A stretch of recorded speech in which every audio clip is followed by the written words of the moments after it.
So, if you get nothing else from this short episode, I want you to get that if you need other people, if you want your partner to show up for you, if you are really upset when they're inconsistent or when they say one thing and do another, or when they have an expectation of you that, you be okay with whatever happens with other partners all the time, anytime, be in the Zen chillness of everything. And that's just not where you are. You are not necessarily codependent, my love. You might just have certain relational needs that might be a mismatch with the person you're with or might not be.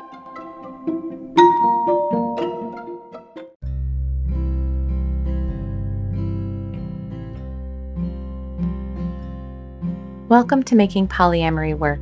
Hi, I'm Libby Sinback, and I want to thank you for being with me today. I am a queer polyamorous mom and an integrated relationship transformation guide, and I am committed through my work to helping people who live and love outside the status quo have extraordinary relationships, because relationships are at the core of our well-being as humans. I think love is why we're here and how we heal. I need to talk about codependence. I need to talk about codependence because time and time again, I have people sitting across from me in my coaching space saying things to me like, oh my gosh, I'm so codependent because I really need my partner to do things for me. Or, oh my gosh, I'm so codependent. I want my partner to live with me. Or, oh my gosh, I'm so codependent. I get really stressed out when I don't know where my partner is.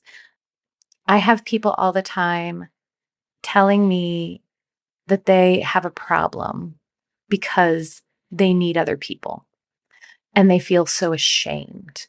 They express shame when they have what I would consider legitimate relational needs for security, comfort, connection, safety, care.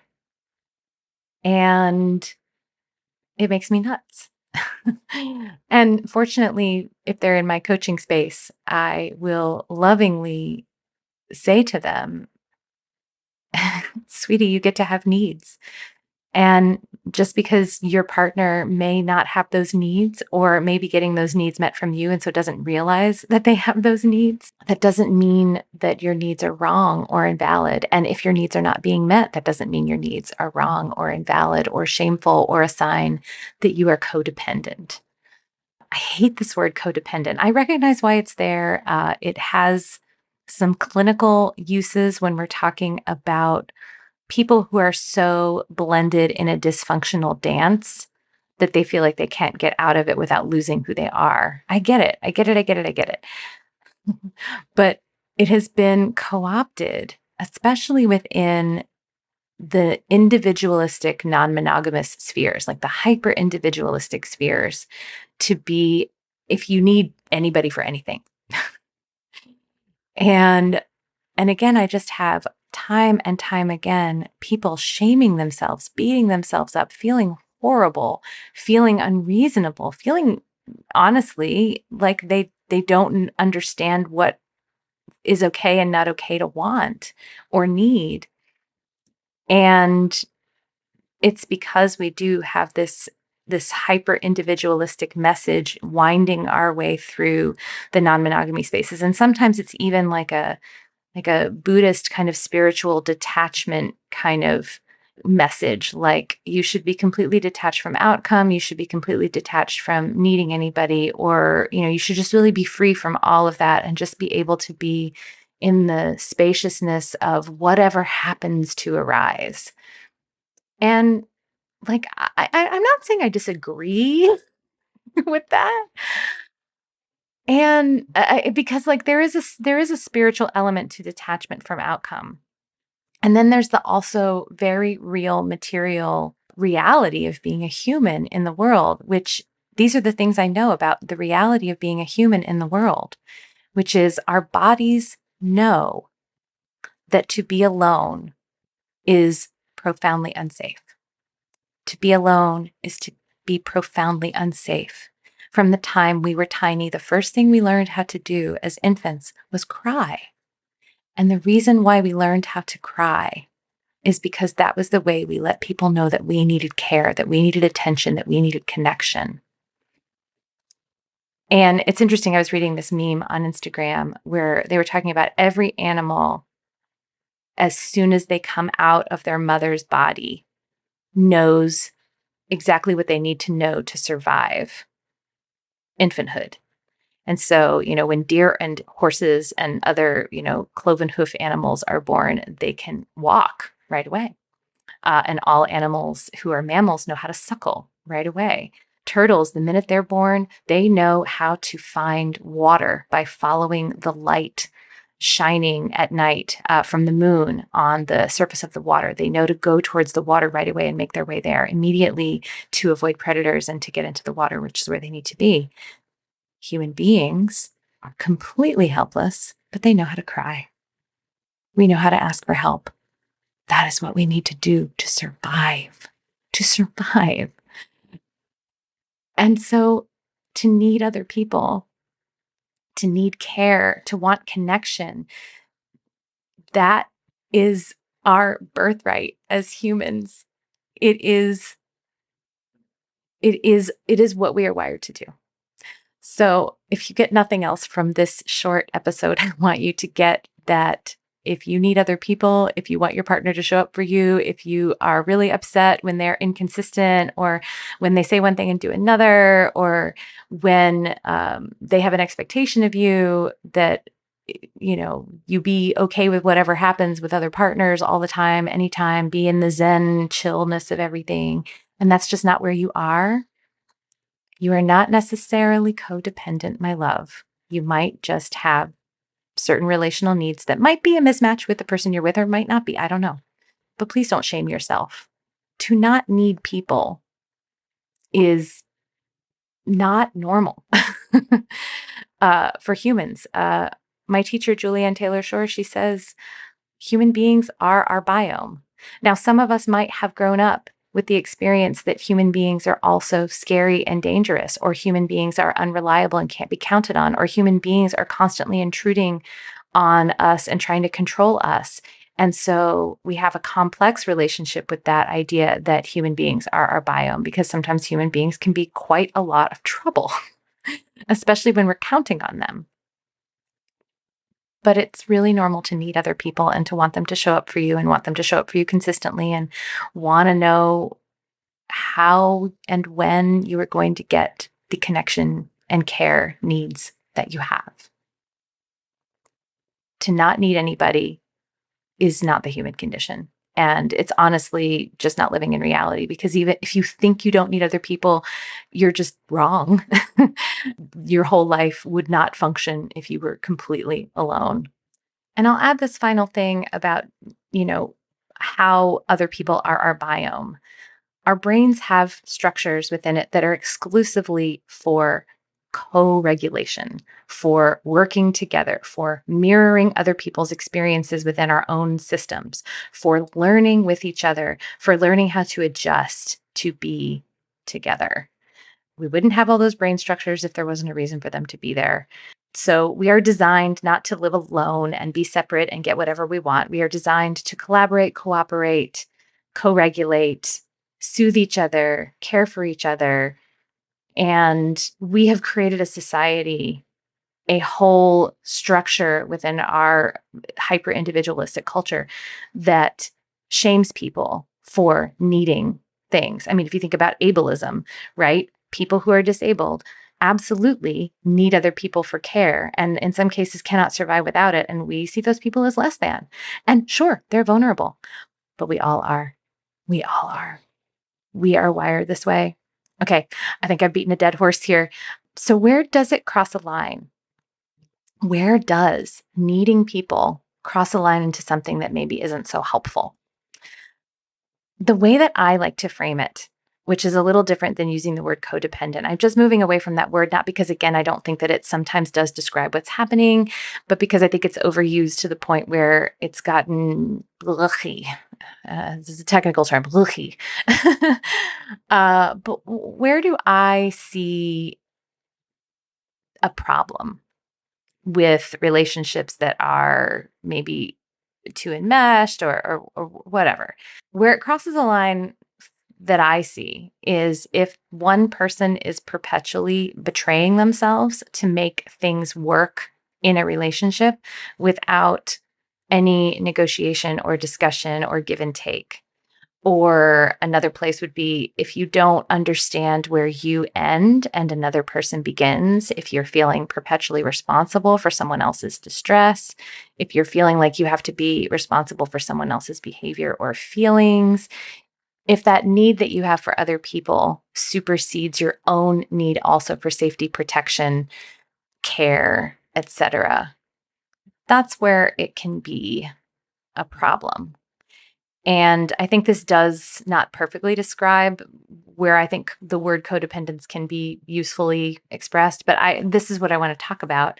And I'm on a little bit of a kick here that what is needed in that situation where you don't know where you end and another person begins, where you're perpetually feeling responsible for someone else's distress or feelings or behavior, when you are perpetually betraying yourself in order to be with someone else, what you need is boundaries. And you need all the boundaries. And what I often will do when someone talks about codependence in a way that I find useful is I kind of replace it in my mind with boundarylessness, with porous boundaries. And there are so many different layers of boundaries that I talk about in the work that I do in my coaching programs that I offer. But the one that I just want to touch on today is this concept of protective boundaries. And we're going to talk about this in greater depth with Jules Shore next week. But I'm going to touch on it briefly here as well. So, protective boundaries are internal boundaries that are just between you and you. And they don't require any expression to anyone else. They are just protecting your mind and your sense of yourself and who you are and what's true for you and what's about you and what belongs in your sphere and what doesn't. What is other? What is someone else? What is someone else's feelings, thoughts, experiences, reality, etc. So having a protective boundary is really knowing what is in your lane and what is not in your lane. Again, oftentimes when we become so blended with another person, or we just have never been allowed to have our own reality separate from another person's reality. If it's always been we all have to be on the same page all the time, we all have to be feeling the same way about something, or it's scary, or it's wrong, or it's disconnecting, or it's not okay, then we have these very, very porous boundaries. And that can lead us to this place where we're not protecting or owning our own experience.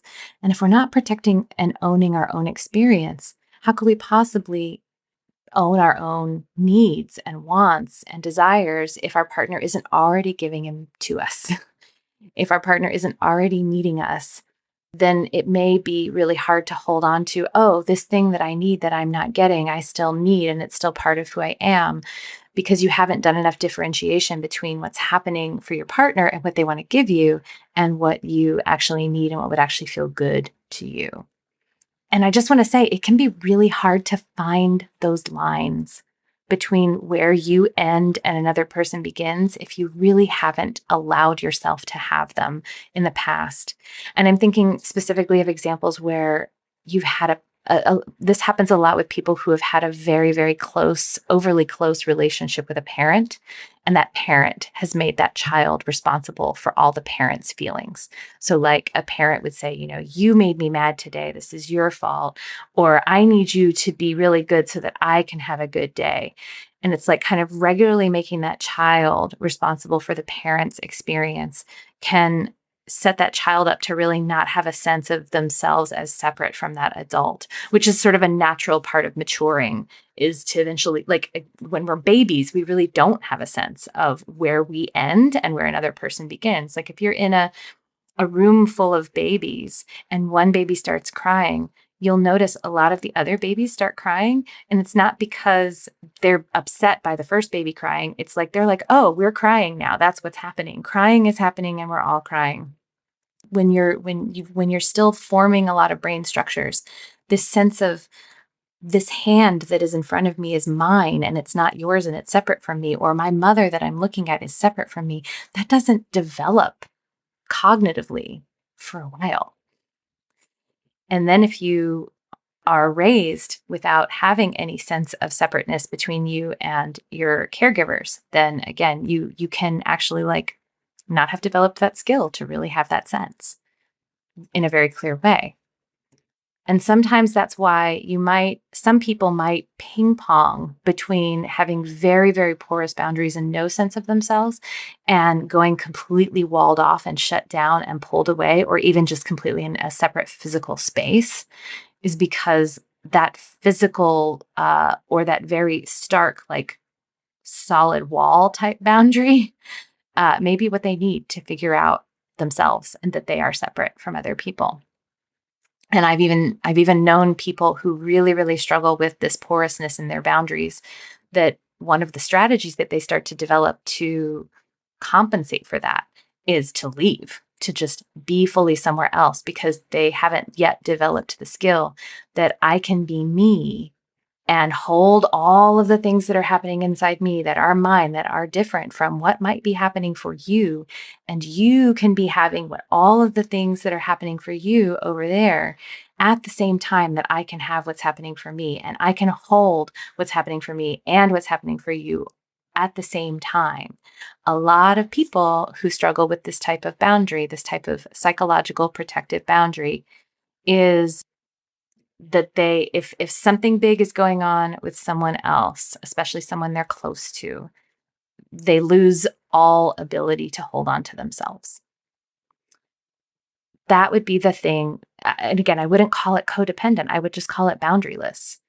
And, some of these folks who come to me and they say, I have these needs and they're not being met and I'm just so upset, so I must be so codependent. Usually what is going on for them is boundarylessness. Usually what's going on for them is, because my need isn't getting met, that must mean it's not a valid need. And, I can hold that two things can be true.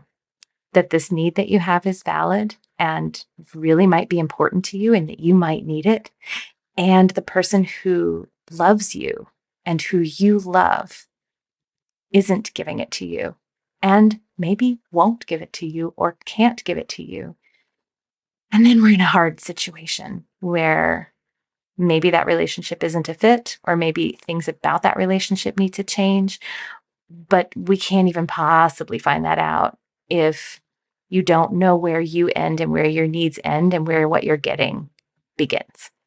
The process for unwinding this takes time and it takes practice, but I want to be able to give you one practice, which is, again, if you're able to notice that there is a need that you have that is causing you some shame or some discomfort or a lot of questioning about yourself, and maybe you're in this place where you're beating yourself up for being codependent because there's a relational need that you have that isn't being met. My invitation to you to practice today, and maybe for the next several weeks or months or however long it takes for you to feel more grounded in you, is to just practice affirming your relational needs while at the same time holding that whatever is happening with your partner is also okay and allowed. So it's okay and allowed for me to want what I want or need what I need. And it is also okay and allowed that this isn't happening with my partner right now. That doesn't mean you're accepting it as the way it will always be. But again, it's a sense of okayness. Like, it is okay that I want this thing, and it is okay that my partner isn't giving it to me right now. And maybe I want to change that. Maybe I want to accept that. Maybe I want to negotiate and see what might be possible somewhere in between. But But just because what I want and what's happening are different doesn't mean we have to figure out who is right and who is wrong. And it doesn't mean I need to go into a shame spiral about my needs. Now, I can understand sometimes we wish we didn't have the needs we had. We wish our systems didn't want the things that they want. And again, sometimes what can happen when we are with our systems and we are tending to them and listening to them is we might find as we are holding, hey, it's all right to need what I need. And I'm probably not going to get it. So now what? I still want to be with this person. So maybe I'm going to tend to this need in a different way. What I'm hoping is that by practicing this, it is okay to need what I need. And it is okay that my partner is not willing to give it to me. That you'll take away the shame and blame energy, which I think is what happens when you start calling someone codependent, is it's shaming. It's shaming. And then when you say, well, it's not codependent to want my thing, then it's blaming. My partner's bad for not giving it to me. And I just want this one practice that two things can be true and see what unfolds from there. So to recap, needing other people is part of being a human being. It is not codependent to need care, connection, consistency, all of that. We are wired for co-regulation. We are wired to be in community, to be in negotiation. Other human beings are our natural bio. If you are struggling with holding on to what you need from other human beings alongside with what you're getting in a current relationship, then what you may need to practice is having a protective boundary. And I'm going to talk more about this actually next week with Jules Shore. We're actually going to go deep, deep, deep into this. And then after that, there's going to be a bonus episode where we're going to talk about another embodied practice that you can do to help support you in having a protective or psychological boundary. But I want to invite you to practice just holding that two things can be true, that I can want what I want, need what I need, and hold that lovingly and caringly without any shame. And my partner may not be giving it to me, and I can hold that lovingly without any blame. And then see what unfolds.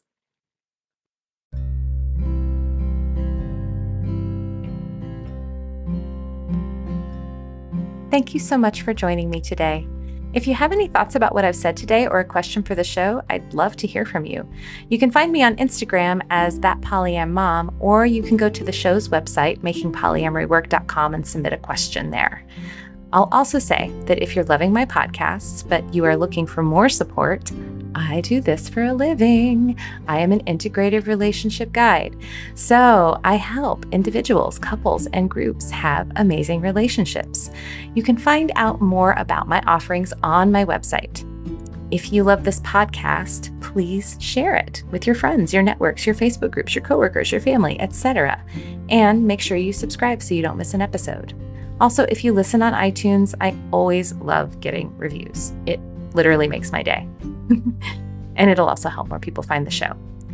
Making Polyamory Work is created by me, Libby Sinback. It is edited by Finn of the Normalizing Non-Monogamy podcast and hosted on the Spotify podcasts platform.